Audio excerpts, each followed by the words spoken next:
Well, if we can assume they don't have an addiction, if they've just experimented, then I would say to stop, obviously, because it only ends one of two ways. It ends in rehab or it ends in death. Because once you start down that road, very few people are successful at just stopping. So once you start, there's no quitting. So if you already have an addiction, I would say you need to seek help. You need to talk to your parents, you need to talk to someone that's in the business and get help for it, because again, it only ends one of two ways, in rehab or death. So what is people are what about the teenagers who are looking towards the new trend of this happening? Define that somewhat. Like the kids who don't know yet, who haven't started yet, but who are looking to it because it is in right now for. Right. Well, kids want to experiment. There's no doubt about it. Kids want to try marijuana. They want to try alcohol. They want to try everything.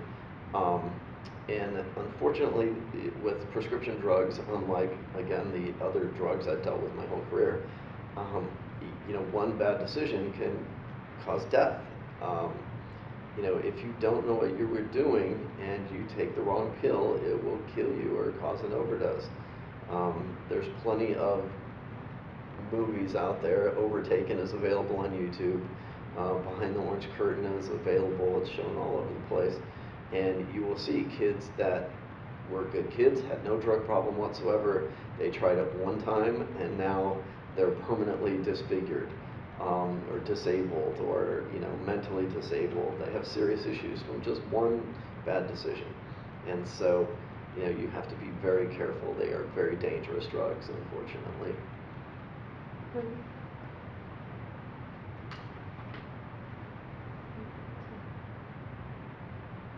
Yeah, I think. Is there anything else you want to add? Let's see, anything else I want to add?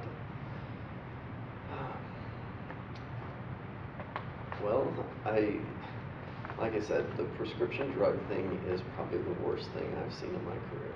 As we have sat here doing this interview, there's been, statistically speaking, probably 3 kids in the United States have died of a drug overdose. Roughly 1 every 20 minutes dies of a drug overdose. It's crazy, and people don't know about it. It's not spoken about. You don't read about it very much, but it's a huge epidemic right now. Like I said, give or take, 80 kids every day are dying of prescription drug overdose. Now, especially in Southern California, if there were 80 dolphins washing ashore every day because of some chemical they put in the water, people would be outraged. They'd go crazy. But apparently, oxycodone right now hasn't reached that level of outrage with the parents.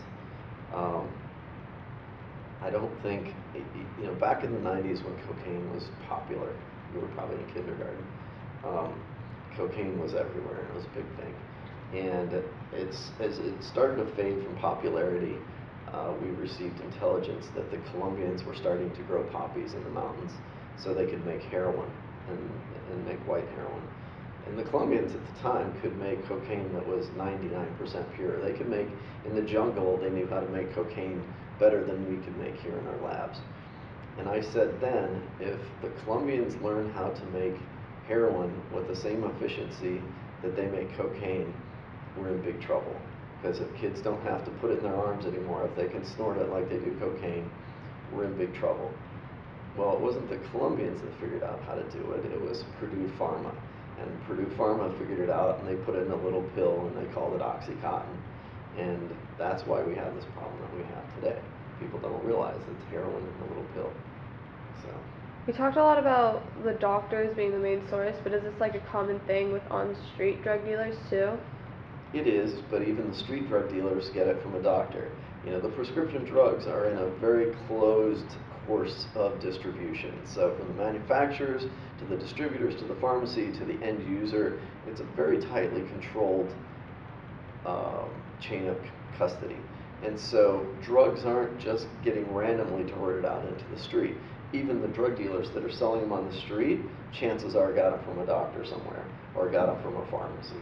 So, you know, ultimately doctors right now are the sources of supply for even the drug dealers on the street corners.